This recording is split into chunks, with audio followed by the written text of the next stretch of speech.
Hello guys, welcome back.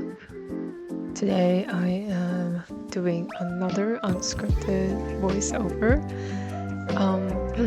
You might have realized that the camera has kind of changed a little bit, so I actually pulled out my old, really old camera that I used to do photography with. Nothing professional, I just used to do like senior photos and prom photos for like 2 years just as like extra cash when I was in like high school and college. But today I'm working on a Makima watercolor study slash painting. In the beginning you saw I kind of tilted my sketchbook a little bit so that the watercolor actually goes to the bottom and doesn't give me any weird water blooms. There's still some, but I'm getting better with it. You'll see that in this video there are some parts that were cut out because I was kind of messing with my camera setting and the camera positioning, so hopefully this is okay. I'll have it more figured out next time. I also filmed this at like 1 a.m. so the light wasn't great. I had like 2 lamps, one to my right, one to my left, and trying to figure out lighting was kind of a pain. But hopefully this one looks somewhat okay. But yeah, if you follow me from the beginning, you probably follow me from my digital art videos. And I still do digital art, like I still enjoy it, but I'm kind of going back towards a more traditional approach with art. If you follow me from the very beginning, like 5 to 6 years ago on Instagram and TikTok, I actually started my art journey, like seriously, like studying art on my own, was actually oil paint. And so I started with traditional art and I'm kind of going back to traditional art.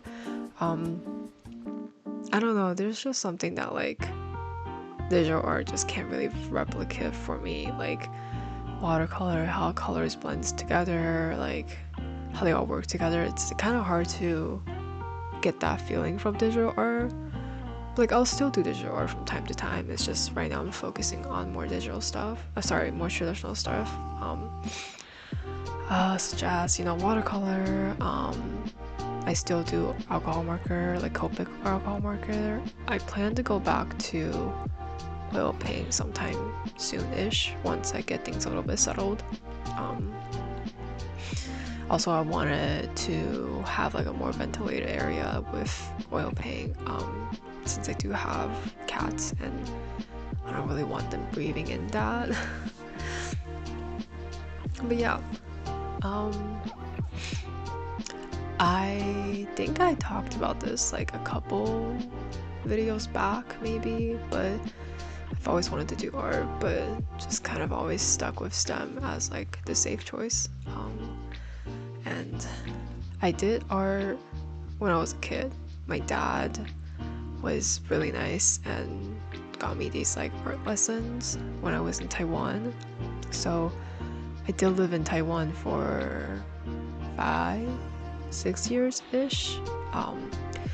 And when I was in 2nd grade, that's when I started taking lessons.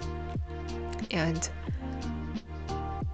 I wasn't very good at it. Like I was okay, maybe a little bit like above average, but like, you know, 2nd graders, like nothing crazy. But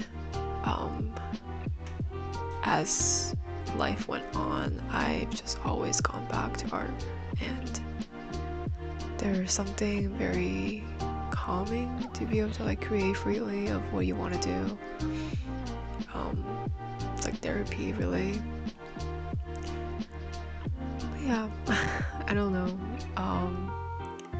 Here it took me a long time to figure out her hair. The color was hard to mix for me because I didn't want to overpower the red.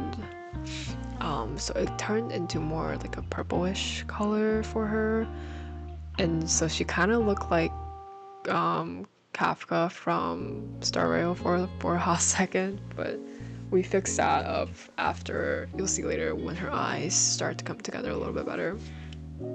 I looked back on this recording and I realized that her eyes are actually too big. Like my sketch, I didn't catch that early enough, that her eyes are too big for her face, which is fine, I guess. Like, I did want to like emphasize her eyes, but for this painting, I feel like I learned a lot from mistakes that I posted last video, especially with like not overworking the nose. I still did overwork it a little bit, but not as crazy as I did before. Yeah.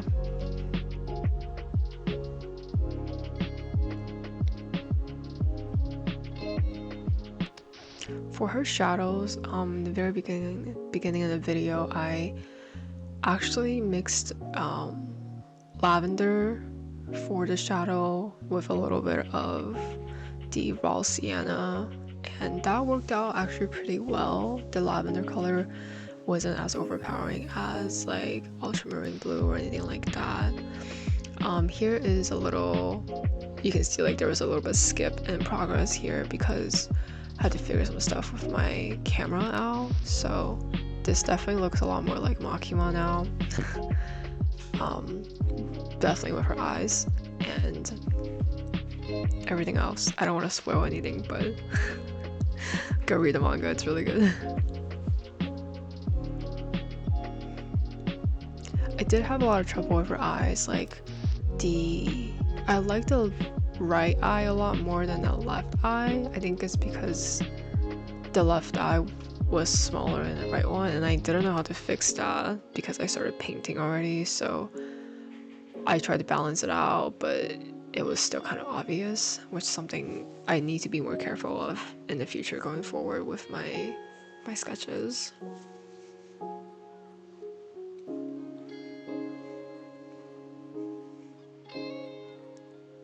I did like the blooming effect that I did with like the background or like the stuff around her foreground, I guess. I really enjoyed that, and I like that there was some green that was mixed in, just how the watercolor kind of came together. I thought that contrasted pretty well with the red that was going on, the red and the orange and the yellows, like the warmer colors. I think for my next watercolor painting, I want to do like a different color scheme. I haven't figured out what, but I'll figure it out. I'm also doing, or I'm trying to upload every other day, so what I've been doing is I've been painting and filming one day, and then the next day I'll edit and upload, so that gives me a little bit of like buffering time, and just to make sure I don't get burnt out like every other day.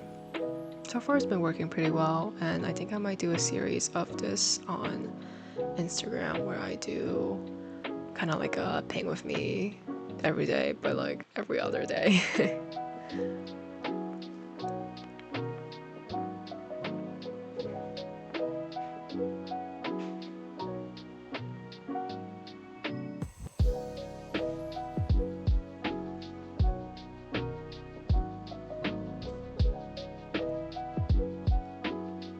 I wanted the shadows to be a little bit more dramatic, but that's still something I have to learn.